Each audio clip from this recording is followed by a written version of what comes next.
घर सर एकदम बर्बाद हो चुका, हम कहाँ पे जाएं, हम एकदम परेशान हो गए। खाली एक जान भी देना, वो है जान भी दे दें। कैसे बर्बाद हो गया? ये एकदम बर्बाद, दीपक सर एकदम बर्बाद करते हैं। कौन है हम दीपक? लोग को कौन है दीपक? चौकी इंचार्ज हैं। अब हुआ कि हमारी बेटी का जाति की दादी का दवा आने के लिए वहीं मास्क नहीं लगाई, इसलिए रोक लिए और उनके नंबर ले लिया, उल्टा सीधा उनको बोलने लगी और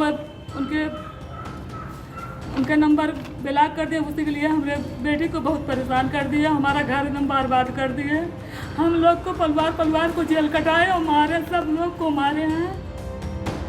गुंडई जानते हैं? गुंडई अगर नहीं जानते हैं तो आ जाइए बस्ती जिले के सदर कोतवाली के पोखर भिटवा गांव। खाकी वर्दी की ऐसी गुंडई दिखेगी कि आप भी अपने कान, नाक और आंख बंद कर लेंगे। सलमान खान की एक फिल्म आई थी वांटेड, उस फिल्म के इंस्पेक्टर तलपड़े याद हैं? वही जो जानवी नाम की लड़की को परेशान किया करता था। आज आपको उससे भी ओरिजिनल स्टोरी दिखाते हैं, वो भी बस्ती जिले की। तस्वीरों में आप जिस शख्स को देख रहे हैं उसका नाम है दीपक सिंह। सिर्फ नाम के ही दीपक हैं, वरना काम बस अंधेरा फैलाने का ही करते हैं।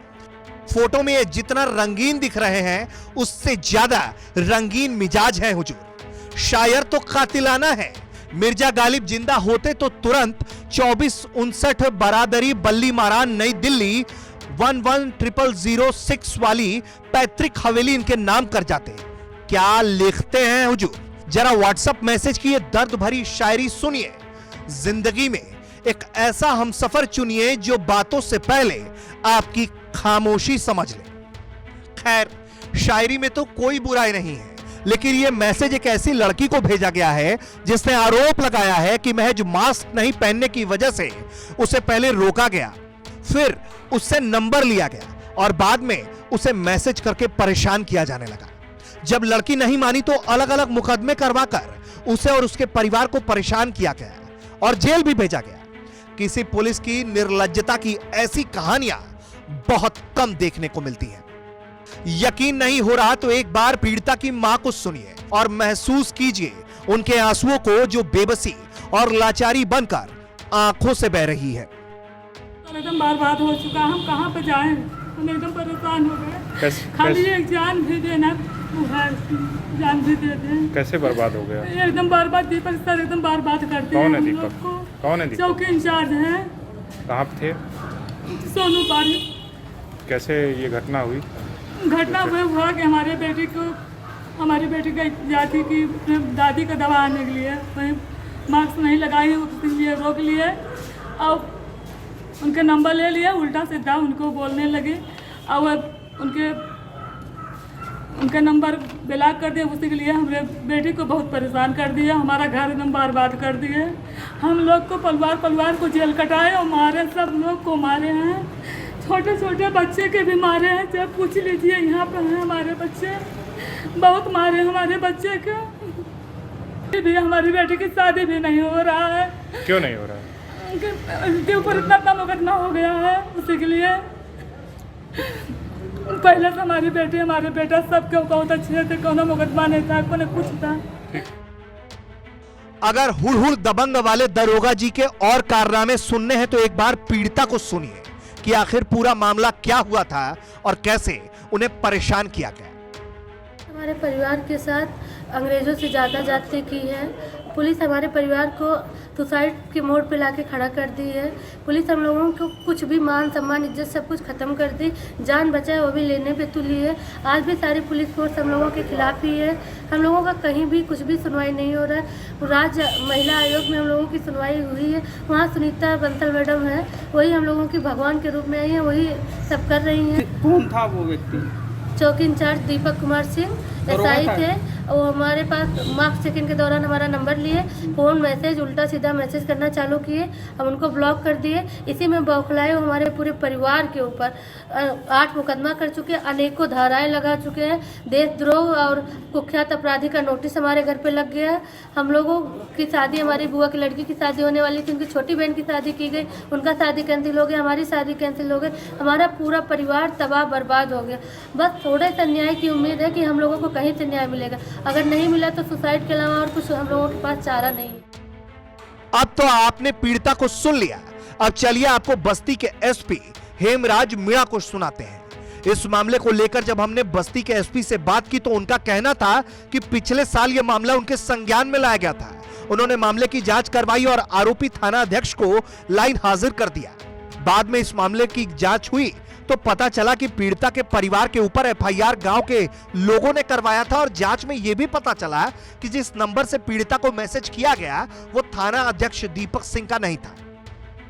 गत वर्ष जून में 13 जून को एक घटना हुई थी पोखर भिटवा में, जिसमें रेवेन्यू की टीम जो लेखपाल है और उनके जो कानून को है उनको नेतृत्व में एक टीम गई थी चक रोड की नाप करने के लिए। उस दौरान वहाँ पे लोगों ने काम करने में उनको थोड़ी बाधा डाली, तो उस समय वहाँ के लोकल चौकी इंचार्ज थे एसआई दीपक सिंह, वो घटनास्थल पर गए थे और वहाँ पे लोगों ने मतलब कुछ महिलाएं थी वहाँ पे और कुछ पुरुष थे जिनके द्वारा जो लेखपाल की टीम और जो थाना के जो चौकी इंचार्ज थी उनको वहाँ पे उन्होंने बंधक बना लिया था। और ये सूचना जब कंट्रोल रूम को मिली थी तो थाने की टीम वहाँ पे भेजी गई और बाद में क्षेत्राधिकारी और एसडीएम को वहाँ पे मौके पर भेजा गया। इसमें एक मुकदमा पंजीकृत हुआ था 263/20 थाना कोतवाली में, जिसमें धारा 147, 149, 504, 506, 342, 382, 307, 323, 427, 332 और 333 और ये 7 CLA में, जिसमें अखिलेश सिंह, राहुल सिंह, राणा प्रताप सिंह, काजल सिंह, प्रियंका सिंह, अंकिता सिंह, सुजाता सिंह और अन्य व्यक्तियों के विरुद्ध ये मुकदमा पंजीकृत किया गया था। अनंत सिंह के द्वारा फिर एक मुकदमा और इनके ऊपर 18 जून को लिखवाया गया था और एक हौसला सिंह जो पोखर बिटवा के ही है, इनके द्वारा 513/20 एक मुकदमा इनके विरुद्ध ये सितंबर मंथ में लिखवाया गया, जो कि उसी गांव के निवासी हैं और इनसे पूर्व से उनके ज़मीन संबंधी मामले चल रहे हैं। और ये बेसिकली जो इसमें एक जो चकमार्ग है उसको लेकर ये भूमि विवाद का मामला है। इसमें बाद में जो आवेदिका काजल सिंह है, इनके द्वारा ये आरोप लगाया गया था कि इसमें जो एसआई जो दीपक सिंह है, इनके द्वारा इनसे अनावश्यक रूप से फ़ोन पर वार्ता करने के लिए दबाव बनाया गया और बाद में उन्होंने अपना जो मोबाइल है वो इनका नंबर है उसको ब्लॉक कर दिया गया था। इसकी सूचना मुझे दी गई थी। इसमें मैंने एडिशनल एसपी जो यहाँ पे तत्कालीन जो एडिशनल एसपी थे रविंद्र कुमार सिंह, इनको इसकी जांच दी गई। जांच में सभी पहलुओं की जो जांच की गई तो ये चीज़ें सामने निकल के आई थी कि इस तरह की कोई चीज़ नहीं थी, लेकिन आपस में उस मुकदमे के विवेचना के दौरान में अखिलेश सिंह के द्वारा जो एसआई दीपक सिंह है इनसे इसमें वार्ता की गई थी और उसी नंबर को मतलब जो इन्होंने जो बताया था वो जो कि मेरे को इन्होंने कॉल किया है तो उसी को इन्होंने बताया था। कुछ व्हाट्सएप चैट इनके द्वारा एक पेपर में लेकर दी गई थी, जिसकी जांच जब करवाई गई तो वो नंबर एसआई दीपक सिंह का नहीं पाया गया था। लेकिन फिर भी चूँकि इसमें एक अनुशासनहीनता का दृष्टिगोचर हुई थी तो इसमें तत्कालीन जो एसआई है दीपक सिंह, इनको मेरे द्वारा लाइन हाजिर किया गया था और उसके बाद में वर्तमान में वो अभी कुशीनगर एयरपोर्ट पर अटैच है, वो जनपद में यहाँ पे नहीं है। तो ये जो मामला है इसकी जांच एडिशनल एसपी स्तर से कराई गई थी। जो आवेदिका के द्वारा जो आरोप लगाए जा रहे हैं उसमें कोई इस तरह की सच्चाई सामने नहीं आई थी कि एसआई दीपक सिंह ने उनके साथ में किसी प्रकार का कोई मिसबिहेव करने का या कोई अतिरिक्त लाभ लेने का प्रयास किया। लेकिन अभी जो आरोप लगाए गए हैं और ये जो मुकदमों के जो आरोप लगाए जा रहे हैं कि इनके विरुद्ध जो 7 मुकदमे हैं वो एसआई दीपक सिंह ने लिखाए थे, इसमें भी जो गांव के जो लोग हैं वहाँ के और इनके पूर्व से भूमि विवाद के मामले प्रचलित रहे हैं। चलिए एक बार मान भी लेते हैं कि नंबर थाना अध्यक्ष दीपक सिंह का नहीं था, लेकिन अगर नंबर दीपक का नहीं था तो उस नंबर से मैसेज करने वाले को क्यों नहीं पकड़ा गया? थाना अध्यक्ष के नाम से अगर कोई किसी को परेशान करता है तो क्या कार्रवाई नहीं होनी चाहिए?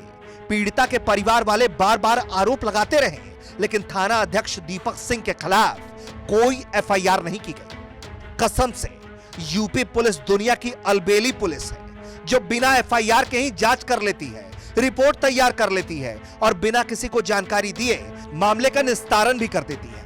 हम तो कहते हैं कि बुरा हो पोखर भटिया गांव के लोगों का, जिन्होंने इस जांच के बाद पुलिस पर फूल नहीं बरसाए, मंगल गीत नहीं गाए, इनकी आरती नहीं उतारी, बलाएं नहीं ली, वरना इस जांच के लिए यूपी पुलिस का तो सामूहिक सामाजिक अभिनंदन तो बनता ही था। बस्ती से मजहर आजाद की रिपोर्ट, यूपी तक।